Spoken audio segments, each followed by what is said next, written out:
Apa tipe-tipe sifat orang yang berbahaya untuk dikenal dekat?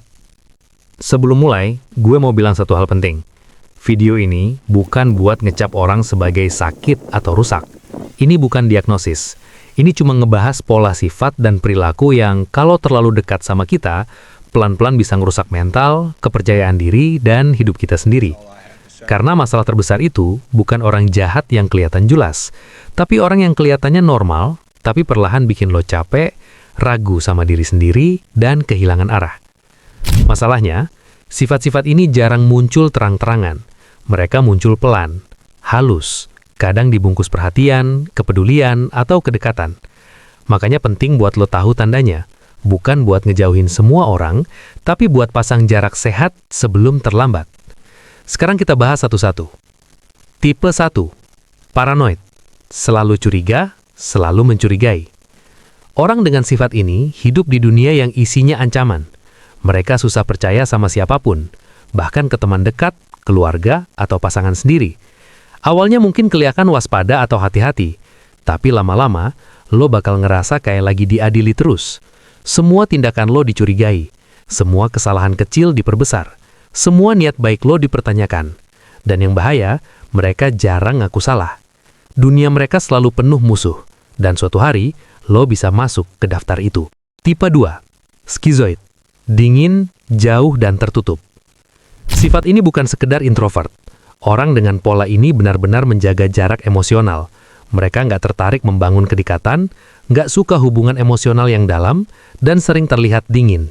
Masalahnya, kalau lo berharap koneksi, empati, atau kehangatan, lo bakal kelelahan sendiri. Lo bakal ngerasa sendirian meski lagi bareng.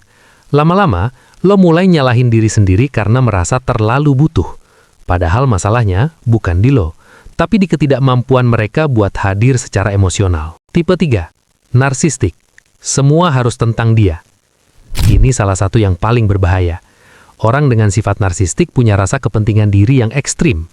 Dunia berputar di sekitar mereka. Mereka butuh dipuji, diakui, dan diprioritaskan. Empati rendah, dan kalau perlu, mereka bisa berbohong atau memanipulasi demi tujuan mereka. Di awal, mereka bisa sangat menawan, percaya diri, visioner, tapi lama-lama, lo bakal ngerasa kecil. Pendapat lo diremehkan, perasaan lo dianggap lebay, dan yang paling parah, lo bisa pelan-pelan kehilangan identitas sendiri demi menyenangkan mereka. Tipe 4, dependen, hidupnya nempel ke orang lain. Sifat ini kelihatannya nggak berbahaya, bahkan terkesan polos. Tapi orang yang terlalu dependen nggak percaya sama kemampuannya sendiri. Mereka butuh orang lain buat ngambil keputusan, bahkan keputusan kecil. Lama-lama, lo bukan lagi partner atau teman, tapi jadi penopang hidup mereka. Semua keputusan besar dilimpahkan ke lo. Semua kesalahan juga bisa dibalik ke lo. Hubungan jadi timpang, dan lo bakal capek karena terus jadi penyelamat. Tipe 5, avoidant, takut ditolak, takut dihakimi. Orang dengan sifat menghindar berpercaya bahwa dirinya nggak cukup baik. Mereka takut dikritik, dipermalukan, atau ditolak. Akibatnya, mereka sering menarik diri, menutup diri, dan menghindari konflik. Masalahnya, kedekatan butuh keberanian. Dan kalau lo terlalu dekat dengan orang yang terus menghindar, lo bakal ngerasa ditolak tanpa alasan jelas. Komunikasi jadi buntu, masalah nggak pernah selesai, dan lo bisa ngerasa hubungan itu rapuh, tapi nggak pernah tahu kenapa. Tipe 6, oportunis. Hubungan dihitung pakai untung rugi. Orang dengan sifat oportunis jarang kelihatan jahat di awal. Mereka bisa ramah, sopan, bahkan terkesan peduli. Tapi kalau lo perhatiin pelan-pelan, hubungan sama mereka selalu punya pola transaksi. Selama lo berguna, selama lo punya nilai, selama lo bisa ngasih sesuatu, entah itu koneksi, bantuan, uang, status, atau perhatian, mereka ada. Begitu lo lagi jatuh, lagi nggak punya apa-apa, atau nggak bisa ngasih manfaat, jaraknya langsung kerasa. Yang bikin bahaya, mereka jarang frontal. Mereka nggak bilang, gue manfaatin lo. Mereka hadir pas butuh, hilang pas lo butuh. Lama-lama lu bakal ngerasa hubungan itu kosong, tapi nggak tahu kenapa. Karena secara permukaan, mereka nggak kasar, nggak jahat. Tapi empati mereka selektif. Dan kalau lo terlalu lama di sekitar orang kayak gini, lo bisa mulai ngerasa, nilai diri lo ditentukan dari seberapa berguna lo buat orang lain. Itu pelan-pelan ngerusak harga diri. Tipe 7, Drama queen atau drama king. Hidupnya butuh kekacauan. Orang dengan sifat ini selalu hidup dalam mode darurat. Selalu ada masalah, selalu ada konflik, selalu ada emosi besar. Hal kecil bisa jadi tragedi, hal biasa bisa jadi skandal.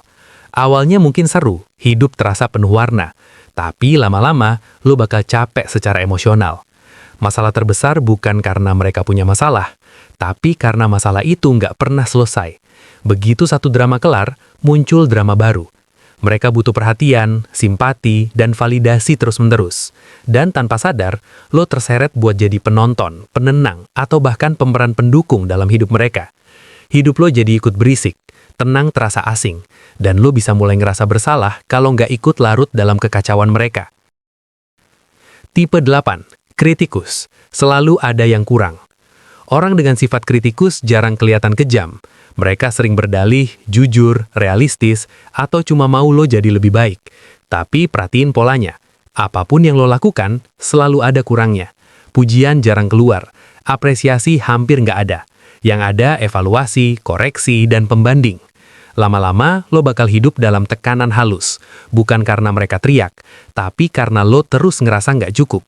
Lo ragu sama keputusan sendiri, lo takut salah. Bahkan hal kecil pun lo pikirin berlebihan karena takut dikritik. Dan yang paling bahaya, suara mereka bisa berubah jadi suara di kepala lo sendiri. Lo mulai mengkritik diri lo dengan cara yang sama. Itu bukan membangun, itu menggerogoti. Tipe 9. Agresif. Kasar, meledak, dan minim empati. Ini tipe yang paling gampang dikenali, tapi juga paling sering ditoleransi dengan alasan dia emang gitu orangnya. Orang agresif cenderung bereaksi berlebihan, gampang marah, dan minim empati. Mereka sering membenarkan sikapnya dengan alasan kejujuran, ketegasan, atau tekanan hidup. Padahal, yang terjadi adalah kekerasan emosional dan verbal. Kalau lo terlalu dekat dengan orang agresif, hidup lo bakal penuh kewaspadaan. Lo mikir 2 kali sebelum ngomong. Lo nyaring kata-kata lo sendiri. Lo takut salah bukan karena salah itu buruk, tapi karena reaksinya yang bikin trauma. Dan hidup dalam ketegangan kayak gitu, pelan-pelan nguras mental, bikin lo cemas dan ngerasa nggak aman, bahkan di lingkungan yang seharusnya nyaman. Sekarang gue mau lo ingat satu hal penting. Video ini bukan buat ngajarin lo membenci orang lain. Ini bukan soal ngecap siapa jahat dan siapa baik. Ini soal mengenali pola dan melindungi diri sendiri. Nggak semua orang dengan sifat-sifat ini sadar. Nggak semua niatnya buruk. Tapi dampaknya ke hidup lo bisa nyata. Dan lo nggak punya kewajiban buat mengorbankan kesehatan mental demi memahami semua orang. Kedewasaan itu bukan cuma soal sabar dan pengertian. Kedewasaan juga soal tahu batas. Tahu kapan harus mendekat dan tahu kapan harus menjaga jarak. Karena nggak semua orang pantas dapat akses penuh ke hidup lo.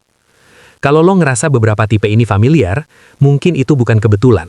Mungkin ini waktunya lo berhenti bertanya, kenapa dia kayak gitu?